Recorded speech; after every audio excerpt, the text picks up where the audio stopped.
The bears and salmon at Brooks River in Katmai National Park give us a chance to marvel at the wonders of nature, ponder mysteries about animal behavior that we don't yet understand, witness changes that provoke our curiosity. The experience never tells the same story.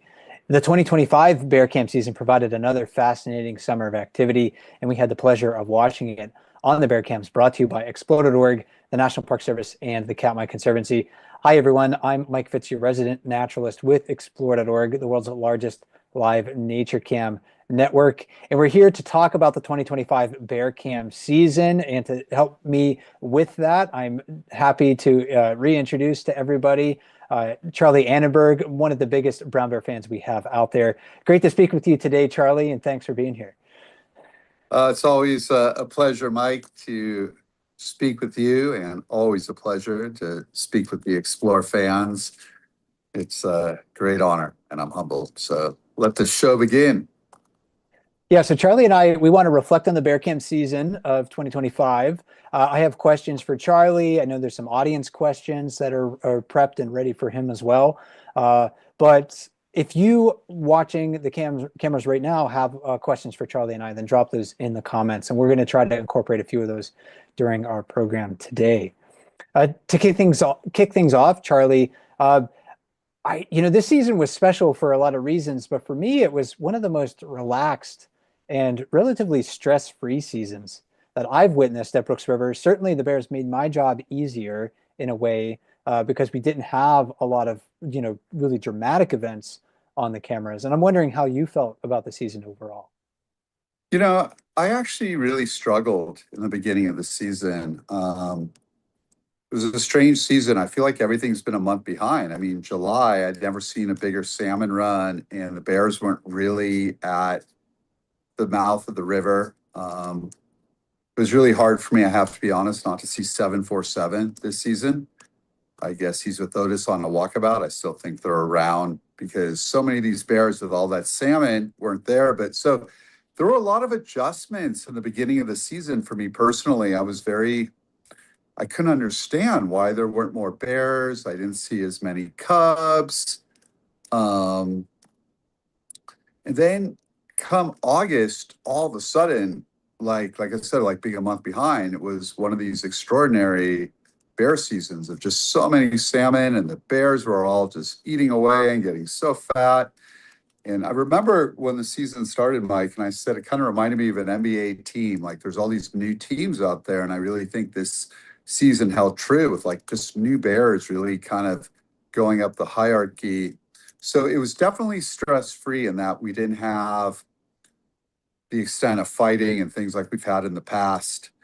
And, we really honored some of the older bears too, with 856 and Chunk being in the finals. But I was a little melancholy in the beginning, not seeing as many bears in July, and especially 747.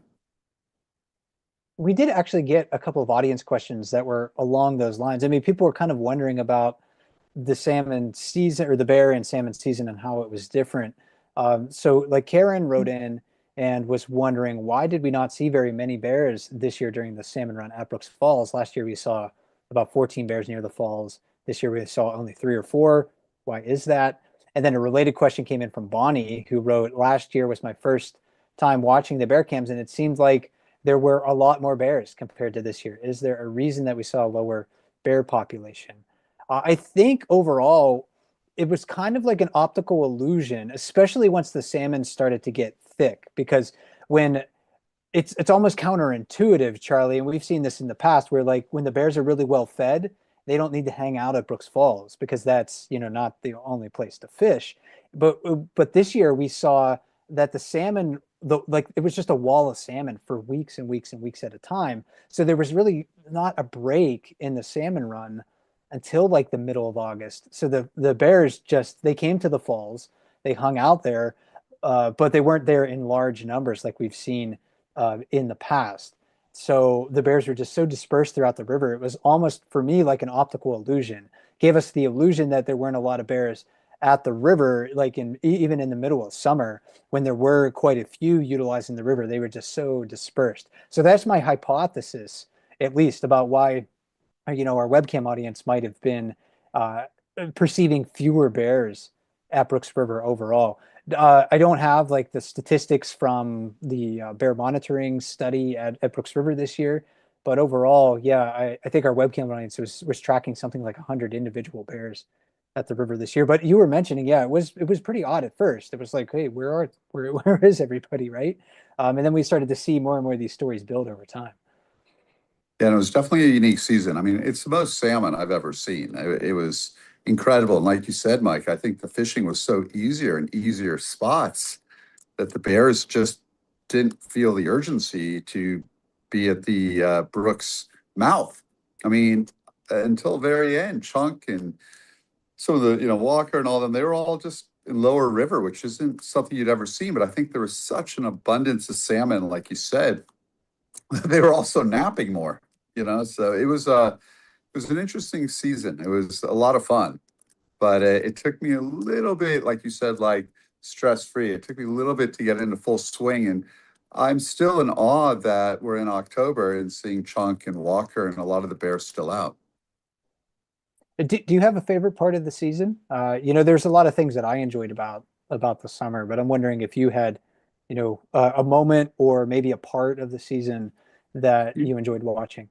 Um, I became a huge, I call him Flotus, the Flotato. I believe he's Otis's son.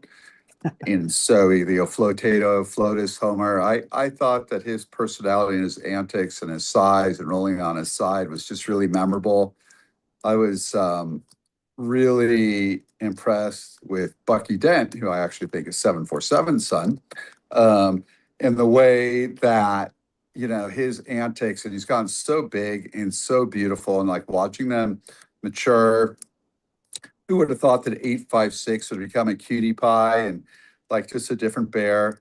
901, who deserves the nickname immediately, is such a beauty queen and was just so beautiful. And obviously, so it was just really a pleasure. And it was just great because all these bears got so big that you weren't even concerned for them and watching them hunt. But I have to say, seeing the flotato, you call him Homer, I have Scuba Doo, whatever we call him, on his belly in the river, was just comic delight, and it's always fun. And I shot an old film on Chunk, and of course, Jesus, excuse my language, I left out Chunk. I mean, talk about a hero underdog story. I mean, Chunk shows up with a dislocated jaw. People are even going to wonder if he's going to live. And he gets ginormous. And the idea that he went from zero to hero, from villain of last season to this most beloved Relish Bear is truly one of the great stories. And I'm just happy he did win Fat Bear Champ because he deserved it and he's still out there. So there were so many like subplots as always. I don't know about you, what your favorite moments were, Mike. Well, I'm in a sense still kind of celebrating that Pepper Week victory by Chunk. I got him behind me on my screen. So yeah, to see Chunk's story of resilience and perseverance through that injury, that was really amazing to watch. And we had seen bears at Brooks River with broken jaws before, but this is kind of like the first time we've been able to kind of see that process play out on the bear cam. So for me, it was rewarding for me to kind of share that experience with the audience, and I think the audience really his Chunk story really resonated with a lot of people. And then you mentioned 901. I don't know how she didn't win Fat Bear Week, honestly. I mean, she lost a Chunk in the in the tournament, but I saw a picture of her that was taken on the beach, I think just by a private photographer. And I think if that photo had been in Fat Bear Week, then no doubt she would have won. So she is one of those bears I think we should watch for coming back next year. She could have a litter of cubs, and she's really well positioned to feed her cubs in the den if she gives birth there, nurse them through the spring. Yeah, so she had a really great year. The salmon to me too, that was just a highlight, just to see like every day I'd be like, okay, I think there's got to be a break in the salmon run coming, right? I started saying that like in early July, and then it was like middle of July. It was like, okay, any day now there's going to be a break in the salmon run. And then late July, any day there's going to be a break in the salmon run. And it just never came until really like the middle of August. So that was truly remarkable to see. We've seen big runs of salmon at Brooks River before, but nothing like that. No, nothing. So yeah, it goes back, I think, to the richness of the Bristol Bay ecosystem and how special that landscape is, and the health of the North Pacific currently, and supporting the sockeye salmon run. Uh, I'm wondering though about, Charlie, your reaction to the changes in the hierarchy that we witnessed this year. Chunk, I wonder if he would have remained at the top of the bear hierarchy if he hadn't broken his jaw. I saw a bit of a void available for some of those still growing adult males, and I'm wondering about your perspective, because that's, I know, it's something that you watch with Walker and Bucky and some of these other big guys. Like you said, Mike, it was a fairly stress-free summer. I mean, Chunk definitely, again, the abundance of salmon was so great that there wasn't really that much need to challenge one another because they were eating to the point where sometimes they were bored. They would just take a bite and spit it out. I noticed come like mid-August. So I think a lot of that, and maybe Chunk with his injury got humbled. But yeah, I didn't really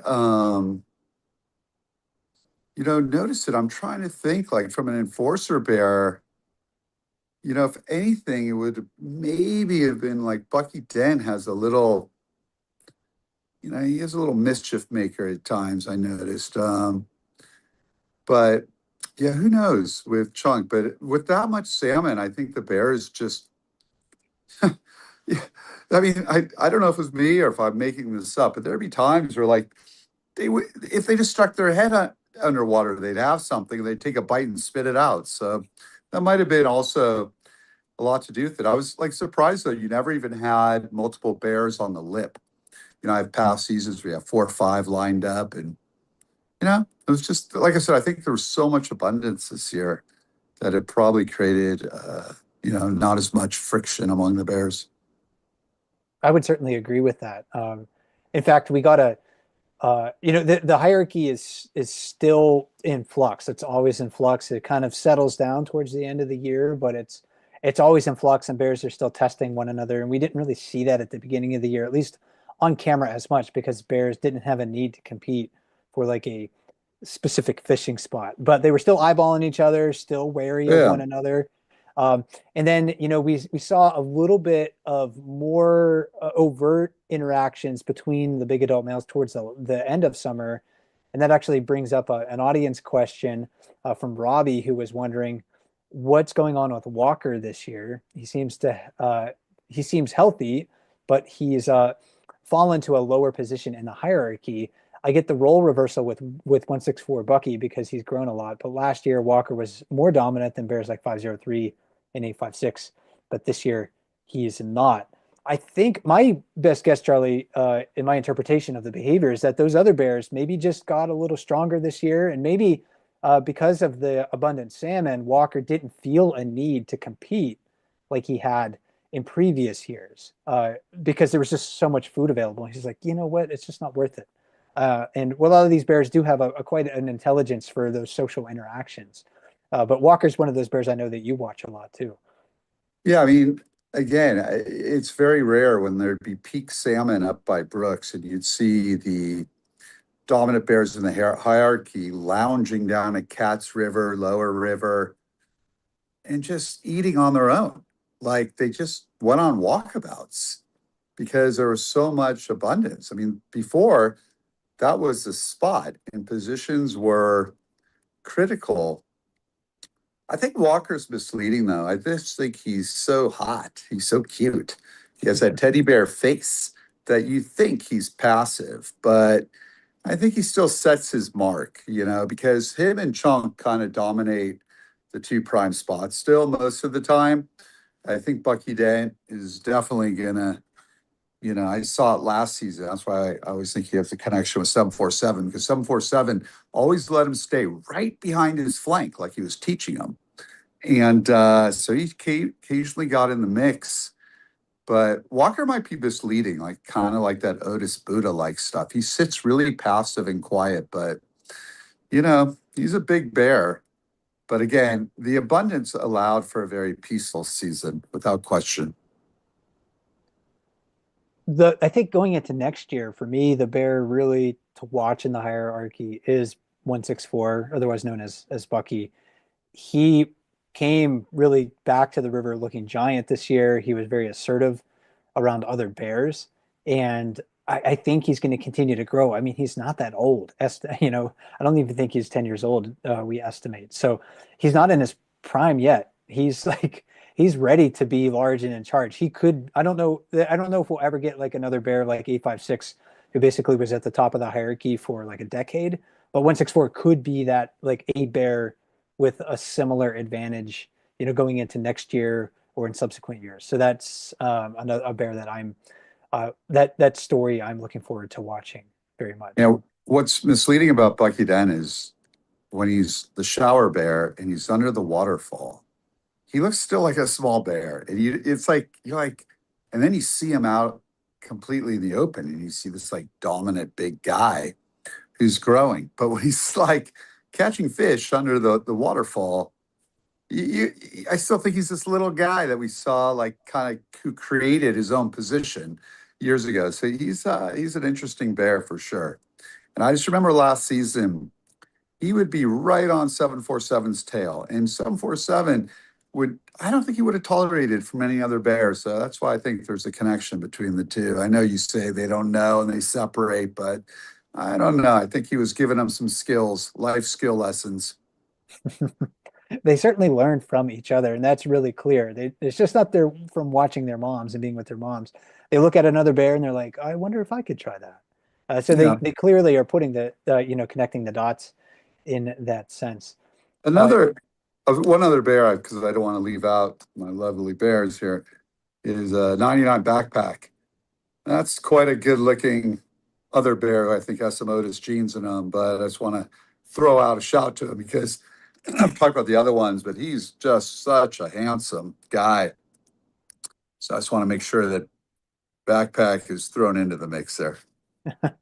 yeah, and in fact, just yesterday he was sitting on a rock. It was almost like I was transported back to 2014 because he backpack kind of got famous among the early bear cam audience because there was a particular rock on the camera side of the river near Brooks Falls where he would sit on when he was a younger adult, and he did that again yesterday. Although he's much larger than than he was back in 2014. So I know the longtime bear cam watchers certainly got felt transported back in time with that. And it was a bit of an uplifting moment for me. I like to see these bears succeed across multiple years. And I think, Charlie, you touched on this earlier with some of your favorite moments, but was there an uplifting moment that you witnessed this summer?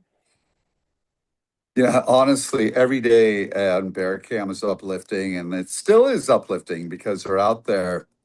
So I don't know if the audience can connect with this, but they just bring so much joy and happiness. And knowing that they're feeding well and they'll hibernate well and survive through the winter is another cherry on the sundae. It was a really unique summer, Mike. Like we didn't have as much cub action as we usually do when we had it, and it was really, but just it's like you said. I mean, seeing the river just completely red, every inch was salmon and the jumping and the bears feasting.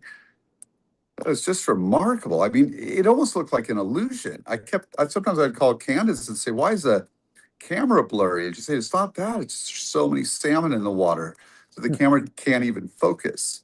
So it was just a delight because sometimes you're like, oh my God, are the bears going to go hungry and they're not eating enough? And seeing them all walk around with their plump bellies and, you know, well, how about you? I mean, so many moments, this, but there's just, yeah, just knowing that they're all gonna, they're all gonna sleep really well. Yeah, the salmon again, like the salmon runs, they're in many parts of North America are struggling, but again, you get to see like this beacon of hope, this bright light of Bristol Bay and that sockeye salmon.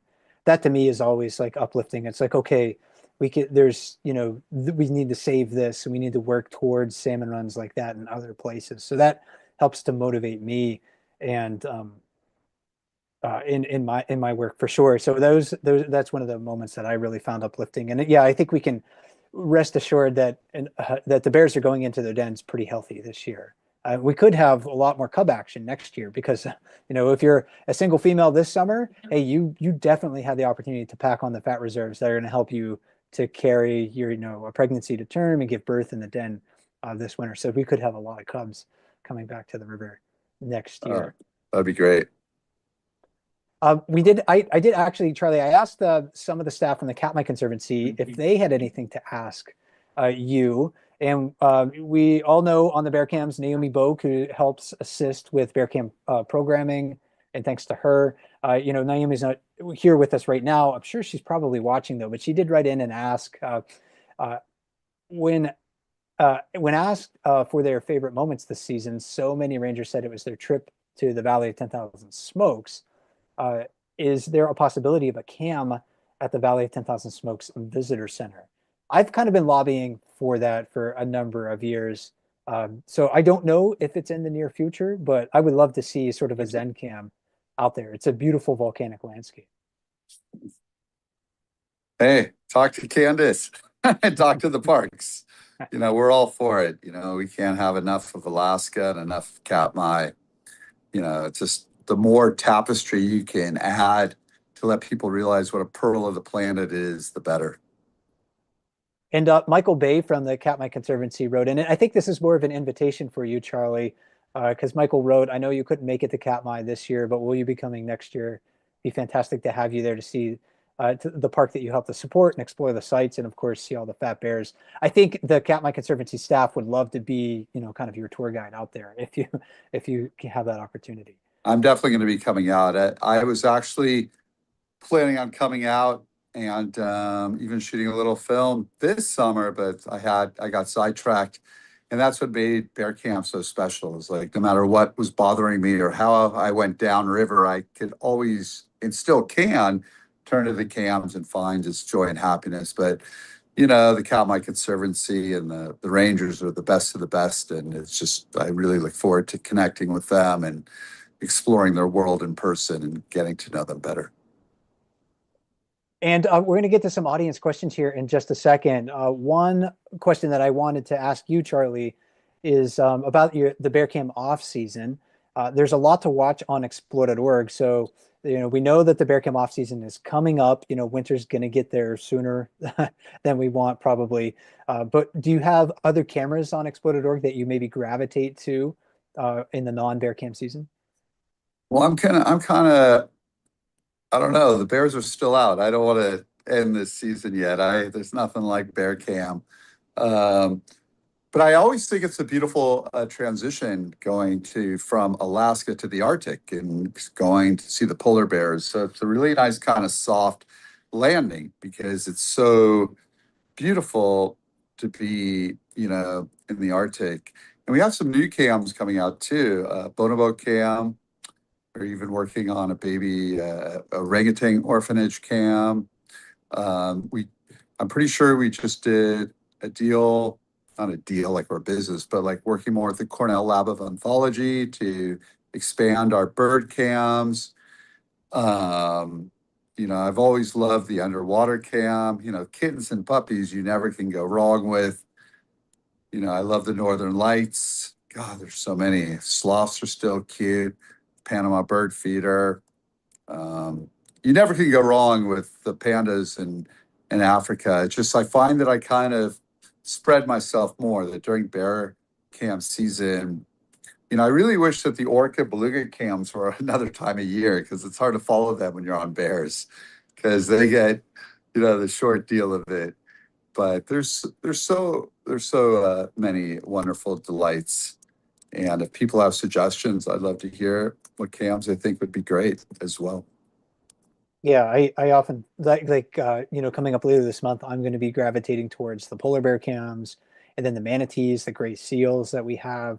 And every morning I can go visit Africa. I did that this morning. So as I sat down to do a little bit of work. So that's always really great to be able to, you can kind of travel all of these different places. So yeah, we invite you to, if you're a bear camp fan and you haven't explored some of the other cameras on it that we have on explore.org, please do that. You might find there's many other places to fall in love with.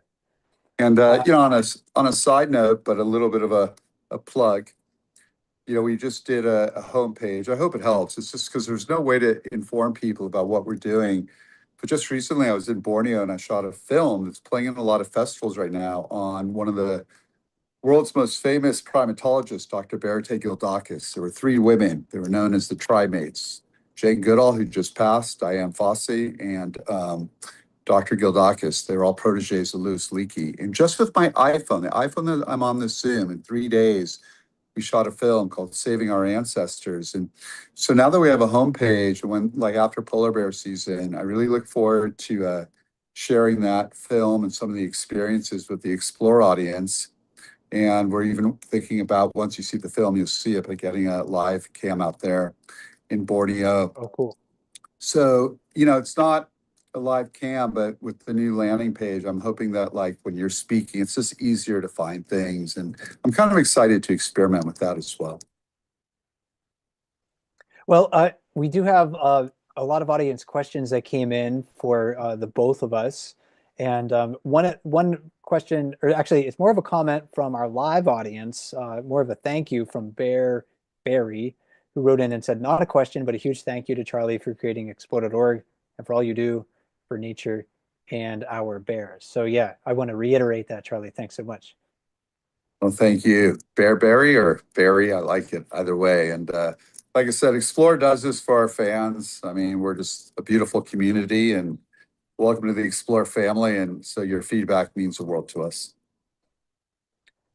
Audience question that came in advance for you, Charlie, came from a screen name Glass Interrupted, who wrote, for Charlie, what has been your most teachable moment or experience in life? So this question gets deep.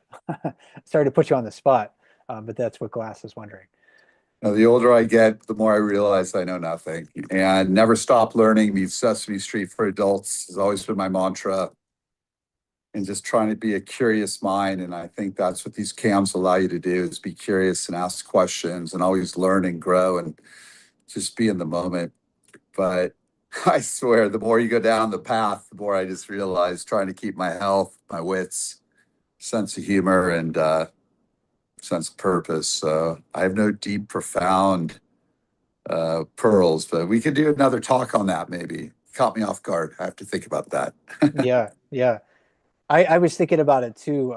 One of the things that I've really learned from my work with Explore.org is how important it is to kind of uplift the story of others. There's so many great webcam partners that we work with, whether that's like a federal agency like the Rangers at Katmai, or some of our other non-government organizations or nonprofits. Uplifting those stories and helping people get their messages out, because there are people who like they truly want to save like the earth, and if we can help get their message out, that's one of the better ways that we can do that. So yeah, it's really great to be able to do that through Explore. Well, that was always the original mission, was to champion the selfless acts of others. And they're the true unsung heroes of our society, including you, Mike. I mean, that's how your career begins. And that's why it's such a pleasure to work with you and to get your voice out. I mean, I get so much pleasure when I read all that media coverage about Fat Bear Week and Mike Fitz, because, you've really put in your dues and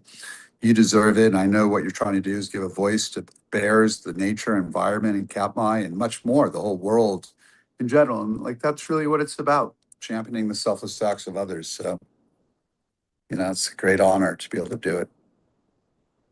We had another question from Glass, who actually this one is for me. And Glass, I think with a bit of humor here, says we have collectively been flummoxed by your absence on several Thursday play-by-play sessions. It has been brought to our attention that you've actually been spotted at Brooks in disguise in a bear suit. Can you offer any insight regarding this situation? Well, I will neither confirm nor deny anything that you have heard or seen. So anyway, we're just going to move on from that. But actually, the real reason why I'm not in those Thursday play-by-plays is, again, to give the Rangers at Katmai more of an opportunity to have their voice out there. So one of my goals actually is in sometime in the future, really to maybe be a little less involved in the Bear Cam programming, maybe have the Rangers, being more and more involved as we head along. So I would love to, I am working towards that. And I think the staff that we have at Katmai right now is really well prepared to do that. Although I can never give up Bear Cam completely, Charlie. It's just kind of like you, it's kind of just in my blood at this point. What else would you be doing? I mean, it's just incredible. It's the pearl of the planet. When you say watching the other live cams, what's so amazing about Bear Cam is it's one of the few things in the world where nature is working. And we get to celebrate it. And we have light 24 hours. And we have selfless heroes like yourself. But you got the salmon, the light, the bears every year that have personalities. I mean, the fish and game people, the healthy salmon, it really allows you to celebrate a positive in this world. And I don't like give it up, but it'll still always be in you. I think once it's in the blood, it's in the blood. It's just like the bears come back to Katmai, and your clock is going to tick and say, you might give it up a little bit, but there's something really special. I mean, that's why this community is so wonderful. Like, we've all been affected in a way. I mean, I think about it all the time. Like, imagine if everyone on this world just stopped for a minute and just watched Bear Cam a little bit. It would change people. There's something really magical about Katmai. It's a pearl of the planet and natural cathedral. I have no explanation why, when I kind of do what I said to you, but it connects in a deeper way. I mean, bears are deities. Yeah, very well said. And I'm always, one of my little tricks when I'm visiting people is just to try to get one of the webcams on their television instead of whatever garbage they're watching otherwise. And I must admit, I do watch TV, so I am tempted by that as well. But at the same time, it's like, do we need to watch more news? How about we turn on the webcam right now and just kind of relax and talk to each other for a little bit. It's great that we can do both. How about that? It's great. Yeah. I always tell people we're a home away from home, a bridge, an antidote to stress. And if you're ever having a hard day or just want to reconnect and recharge, we're here 24/7, and that's the beauty of it. A question about bears that came in from Adrian, who, Charlie, this is about Fat Bear Week. I don't know if this year you did any public endorsements, but Adrian was wondering, who was Charlie rooting for this Fat Bear Week? Well, I struggled with this year's Fat Bear Week. I didn't agree with the brackets, and I thought some of my favorite bears, Bucky Dent, Walker, being left out.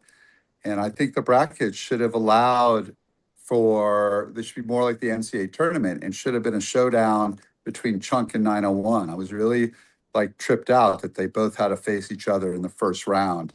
I sentimentally wanted Chunk because he's put in his dues, and I'm looking at that photo, and that is only a face a mother can love, but he's so gorgeous and cute. And I've been a Chunk fan forever. And believe it or not, he used to be a goofball. I had made a film on Chunk where he was rolling around in the river and clumsy. So to see him become this is incredible. I told you, 901, I really wanted in those finals. And I had a soft spot also who Chunk went against I call him Flotus, but 602. So I love them all. I love them all. I would like to, I wanted a different finals. I'm not going to deny. I thought 901 and Chunk should have squared off at the end because I think they were, from a female male perspective. 901. I mean, she's beautiful. I mean, she rivaled her size Holly in her heyday the year she won. So, but not to root for Chunk was kind of hard. He deserved it this year. He's put in his dues. I'm looking at your photo with that lip. I just could be happier that Chunk got his due this year. Yeah, and I didn't actually make usually I like to write a blog post about my endorsement for Fat Bear Week this year, and I just never made the time for it. But yeah, I think Chunk was the bear. Probably I would have picked for that otherwise. But this one for me. I was like, oh, there's sometimes there's just like one bear you're like, oh yeah, okay, that's the one. Like in the past for me it was like 747, but this year it was like Chunk, but this one, that one, and the one over there. Like I could probably could have picked three or four. Yeah, there were some Sure. terrific, very probably the biggest set of large bears coming into the end of the season that I've ever seen. I mean, technically, I know some fans are going to mad, but 747 was always the biggest bear. Period. I don't. That bear was so magnificent. And then, there was one or two that like came in, but this year they were all ginormous. So they all are kind of fat bear champ winners. There was no shortage. So yeah, I kind of laid out of it myself, but Chunk, he deserved it 100%. So I'm happy he won. We got a different, we actually a comment that somebody wrote in for you, Charlie, and I wanted to share this with Charlie and the staff for Exploded.org. This one came from Jim, who wrote in, not a question, but a big thank you. Exploded.org is always an important part of my day. I love to play the sounds through my hearing aids as I go through much of my day. It just feels so right to hear nature in daily life. I can close my eyes and sort of quote unquote be there. I'm inspired by an old Zen proverb, the sound of the rain needs no translation. So that's, to me, Charlie, that's great to see and know about, because I think, again, exposure to nature really does have a lot of mental and physical health benefits. And there's different ways to experience it. And, being able to do it through sound is a really important way as well. So thanks, Jim, for sharing that. Yeah, well, I've always thought of the nature symphony, I mean, it's the greatest music in the world. So thank you, Jim. And I couldn't agree with you more. A comment from our live audience came in from Betsy, who wrote, God bless you, Charlie Annenberg. Can't thank you enough. You have brought us so much joy through these cameras, and your generosity is so inspiring. So thank you very much, Betsy, for that comment. And then Baby Peas wrote in, Charlie, and people know that you have, such a fond memories of Otis. So Baby Peas was wondering, Charlie, are you still going to search for Otis, the quote documentary? Well, my search party's expanded because now I got to find 747 as well. I'm just not convinced. These bears are going on walkabouts. Katmai is ginormous, and it just doesn't add up to me where these bears have gone. I don't know. So yeah, I do hope so. And in any ways, Otis is now kind of like in that Star Wars film. It was a character, Obi-Wan Kenobi. He's a Jedi that's in all of us. It guides us. Otis is he's almost my spirit guide. I don't know, I'll let in on a little secret. But anytime I'm in a tough time, or anytime I have to keep a straight face, or anytime I got to do something a little extraordinary, I just like if I'm looking at Mike Fitz and I got to be serious, I just put Otis's face over him and I just pretend I'm staring right into him. And for anyone, I'm telling you, it works. You know, if you're in one of those modes, just replace whatever you're thinking with Otis. Let him guide you, and he'll do it, just like Obi-Wan. So Otis One Kenobi, we could call him. So he's always, he really is always with me. I say that I really do that all the time, and so yeah, I do hope to go out there. I mean, there's so much more to Katmai than Brooks Falls, and we just know like a fingernail's worth. So there was a good chance. I mean, I wish we could almost expand some of the cameras, some of the other estuaries, just so we could, like you said, 10,000 Smokes and some other areas, because the bears do disappear for days at a time. And they have to be going somewhere, unless they're taking huge siestas, which could be, but I don't know. It could be, but yeah, they have opportunities beyond Brooks River for sure. And Charlie, you answered this question already, but I want to read it just so Jen knows that we were thinking about it when we were talking. But Jen wrote in, Charlie, I can't thank you enough for the gift of these the bears and the absolute joy they bring. I know all the bears are special, but I also know that you have a soft spot for Otis. So can you tell us how you felt about Otis? And Charlie, yeah, I think you already. I don't know if you need to elaborate on that any more Yeah, than you already did. I use them all the time. And oh, hold on, did I do something? Okay, sorry, I'm got one of these new phones. I'm like the Explorer audience. I don't know how to use it, so I'm just gonna walk over here. But Okay. I really do use the bears and Otis. I do it all the time. If like I'm in a situation, I really recommend it to anyone. That bear was special. Yeah. But although Mike won't agree, nor will the park rangers, 602 and Backpack are probably related to my boy Otis. That's why I call him Flotus. And and people say, how do you know? Well, if someone walked in the door like a family relative, I can spot it. I've been watching these bears every year for 11 years. I see the personalities. And so I try to think maybe they're in them. I might be wrong, but if I was in Vegas, I'd say I was right. I'd take the bet. And Charlie, we're also seeing that more and more like teachers are using the Explore cams, especially during FAPR week, which I love to see. And that was something I didn't, originally envision for FAPR week, but I think that's really where a lot of the growth and like the voting is coming from students. And Lori wrote in and said, thank you for creating explore.org. As an educator, I appreciate and utilize the resources Explore provides with my students to enhance their connection to nature. The question is, what was your favorite animal as a child, and was it your inspiration to create the Explore cams? That's a great question. I mean, I think I don't know, favorite animal. I mean, it's probably just dogs. We have the dog blessing division.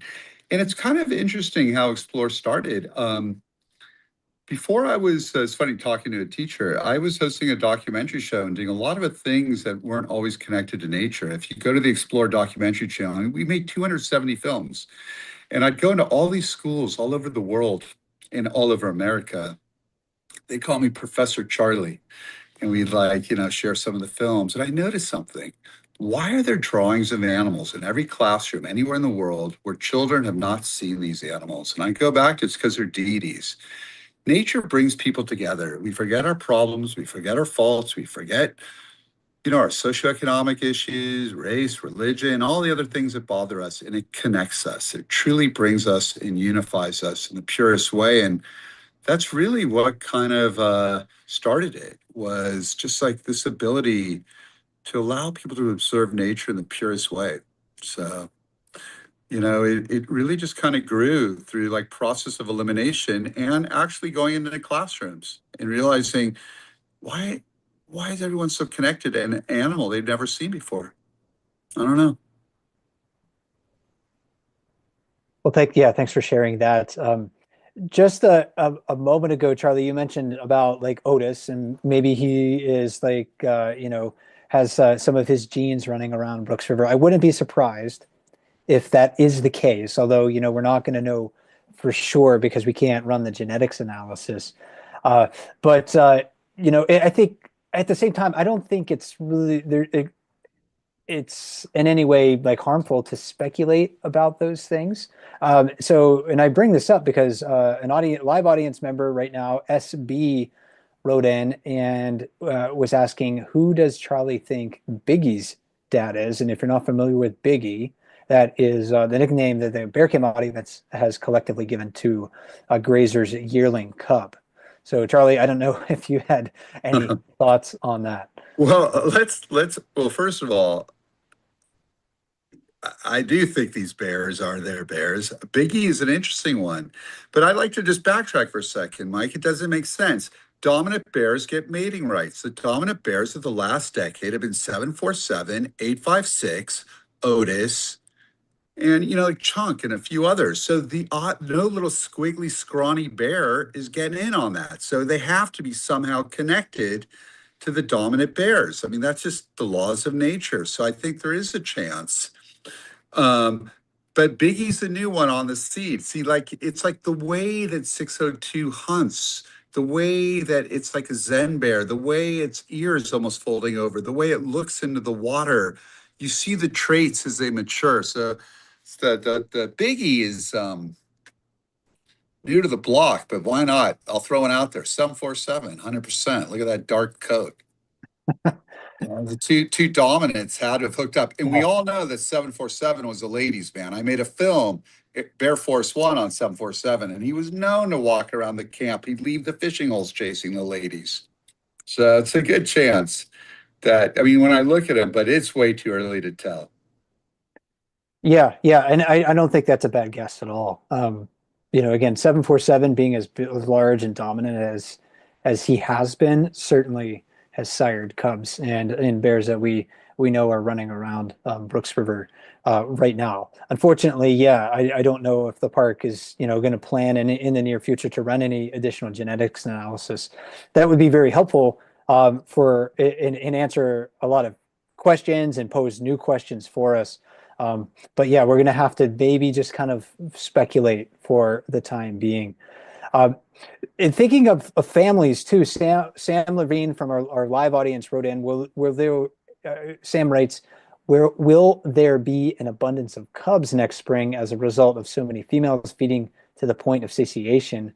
We might have a baby bear bonanza on our hands. We could absolutely have a lot more cubs next year than we saw this year. I think there was just like this circumstance of events where, prior to 2025, a lot of the female bears kept their cubs, longer than average. So they weren't available to mate and conceive in 2024. And so I think we just had this like set of circumstances where this year more of the females were single than maybe on average. But I think next year that might be kind of like the opposite. There may be very few single females and perhaps a lot of mother bears on the landscape. So we'll have to, again, hope that there's another strong salmon run to keep those bears well fed and nurtured. So yeah, we had some other brown bear questions. If you're quick, maybe we'll have an opportunity to answer a few more live audience questions if you can get those questions to us in just the next few minutes or so. Charlie, I didn't know this until Corrine wrote in earlier today and was wondering, do you know that today, October 8, is National Salmon Day? Salmon make the ecosystem at Brooks River successful. I didn't know that. So yeah, thank you to all the salmon. I didn't know that either. Seems like there's a day every day now. I can't keep up. I need one of those apps to tell me every day with a reminder. I didn't know. Thank you. Yes, there are many of those days, too many for us to keep track of for sure. But thanks for letting us know, Corrine.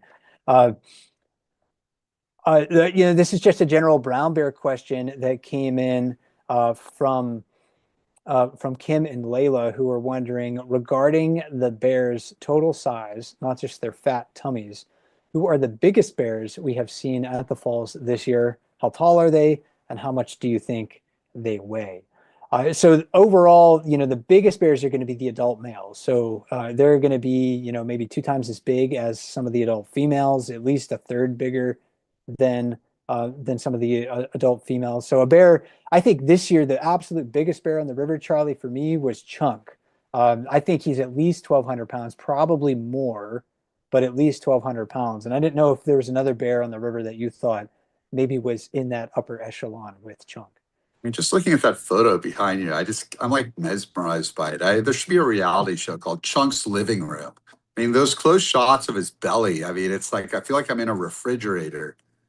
But again, there were some shots I saw of 602 that he was getting pretty thick, but Chunk was in his own. And who was it? 602. And like I said, 901, you have to handicap her being a female, but she got really plump. And I would go with those three. But 602 has some shots where his neck is getting really wide, because there's a certain spot in the office where, Otis used to be, where if you photograph it, you kind of get a sense of their width because they're sitting back and you have foreground background. But Chunk's belly was, I mean, yeah, it's like I said, it's Chunk's living room. There was the cam ops did a great job capturing Chunk this season and his belly. And Chunk also likes to put on a show. He likes to look into cam a lot and just give you those baby eyes with that broken jaw. So I don't know. Who else do you think, Mike? I mean, like I said, Bucky Down was big, but 901, 602 to me, and Chunk would be the three. And Chunk was by far the biggest one. He got so big. Yeah, and 602 for sure. Like he was so big. I think I don't think 164 is done growing at all.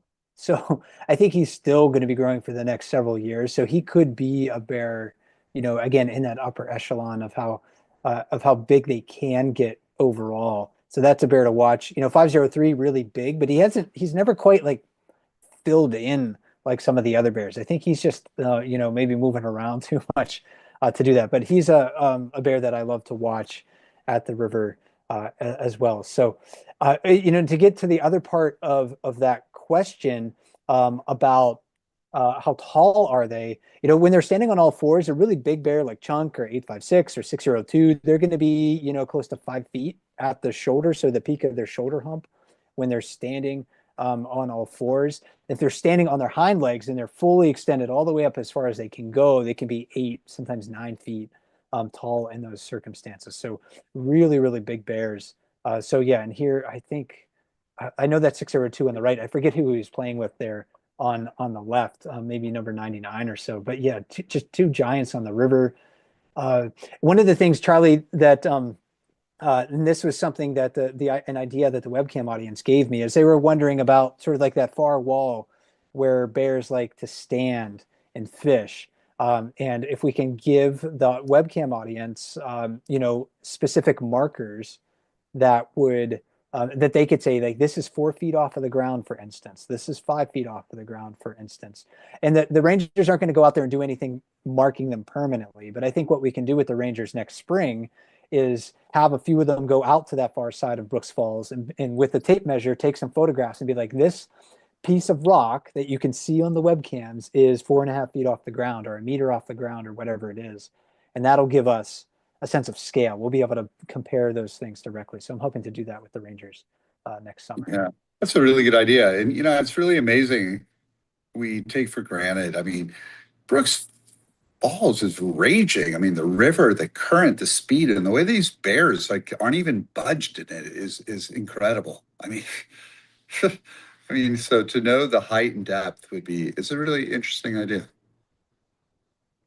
Comment or actually a question from our live audience came in from Sally Loves Otis and Grazer. So Sally, letting everybody know whose team she's on.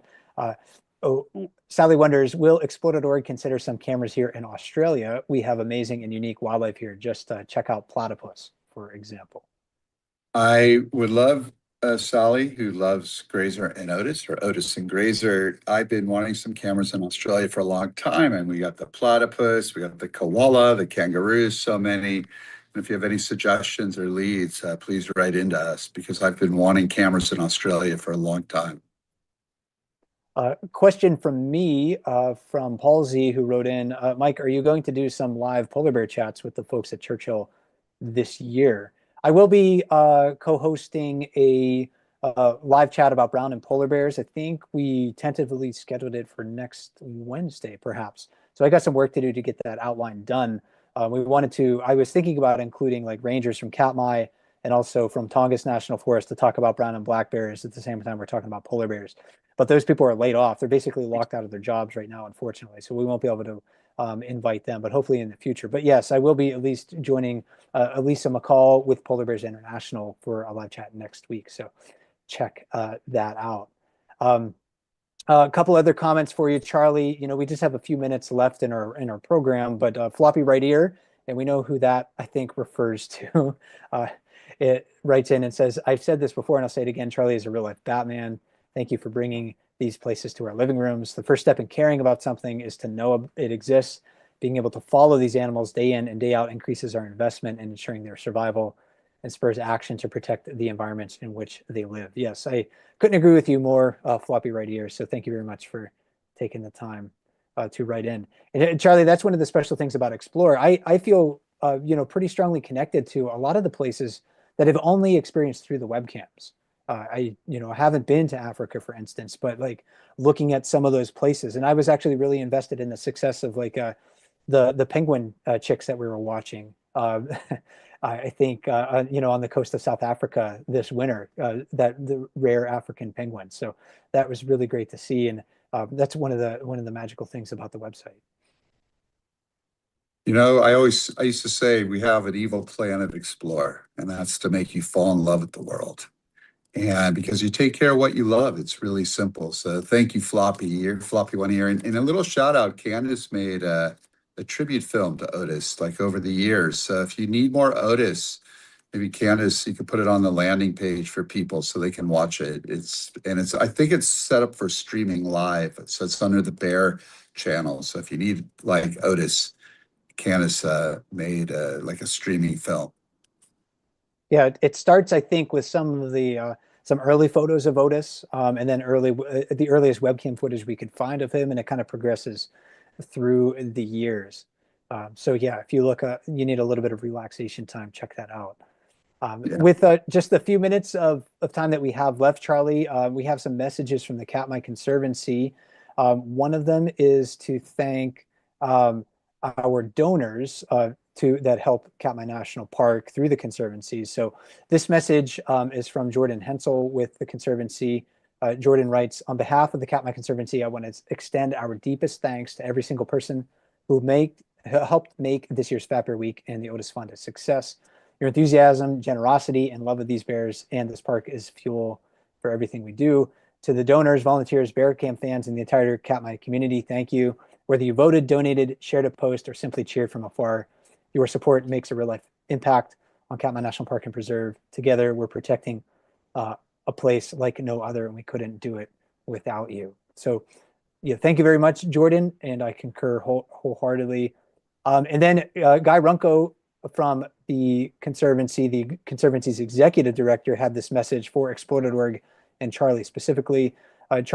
So Guy writes, on behalf of Katmai Conservancy and Katmai National Park and Preserve, I'd like to take a minute to recognize Charlie and the team at Explore for their dedication, hard work, and amazing support. Not only do they give everyone a glimpse into the lives of wild creatures across the world through their incredible cams, but they also fundraise for Katmai and provide the park with the fundraising necessary to continue to operate safely and smoothly. We'd like to send a huge Fat Bear-sized thank you to our incredible partners at Explore. We couldn't do what we do without you. So thank you, Charlie and Explore. And thank you, Guy, for all of your hard work on the other end of things.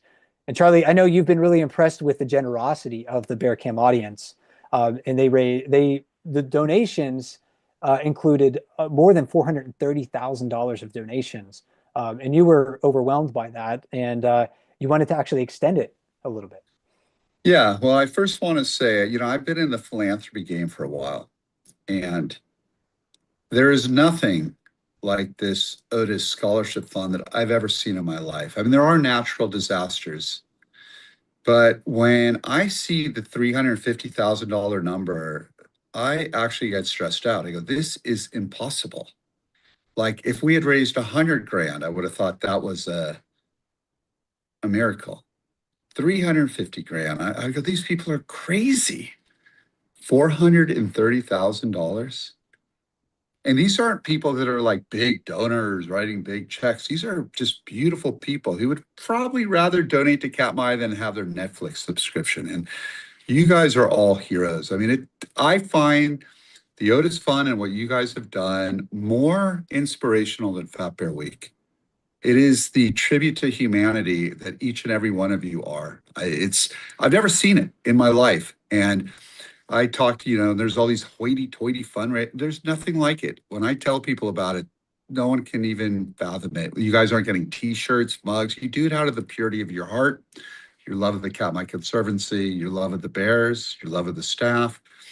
And it's truly humbling. So we did 430. It's going to be a matching grant. And so I was actually going to make it 450, but then I realized that number isn't even. So we're going to make it 470. So it equals $900,000 to Katmai to help them for next year. And also, although a separate topic, I'm really feeling sorry for the people at Anon Park who are just wonderful. So we're going to contribute 100,000.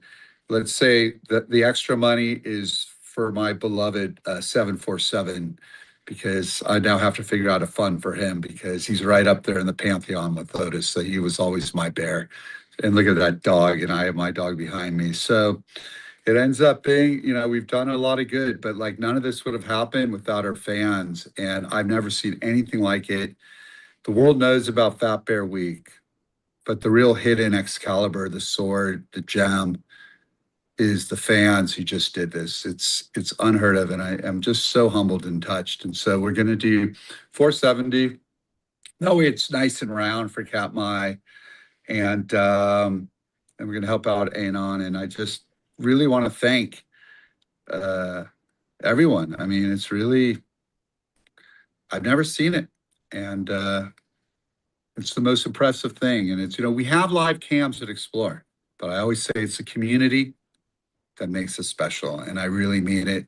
And it's people like you, Mike, and it's people like the Katmai Conservancy, and of course, I don't want to leave out, it's my incredible staff that works endlessly to do this. I'm just the face, and I really enjoy these live talks. If people want to hear more, maybe I'll just come on sometimes. I have a lot of ideas in orangutans because you guys keep me company. You bring a lot of love into my heart. I really want to thank each and every one of you.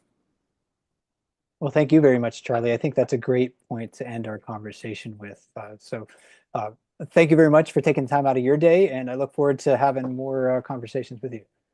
All right, Mike, you're the best, and never stop learning. And remember, bear season isn't over yet. And the way this season's going, we might be doing it through the holidays. I don't even know if they're hibernating. So enjoy it, but also enjoy the rest of Explore. And just always remember, we're a home away from home, always here for you 365 days a year. So have a beautiful day, everyone. And thank you for taking the time to listen. That was my guest, Charlie Annenberg, founder of Explore.org. My name is Mike Fitz. Thank you very much for joining us today. Enjoy the bear cams, enjoy the rest of our cams. And until we talk to you again, have a great day.